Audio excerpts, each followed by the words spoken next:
Here we are at Cannon Beach, Oregon, taking a view of a Whelen vortex tsunami warning siren.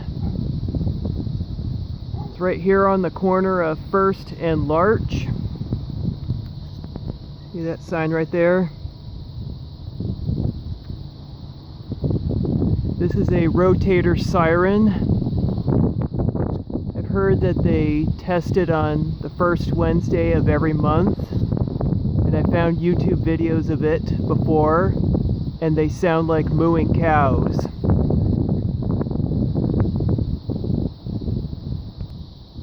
Here's the other side of it. Here's the control box.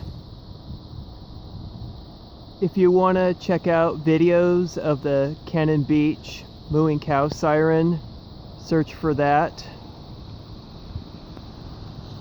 So there it is, the Whelen vortex.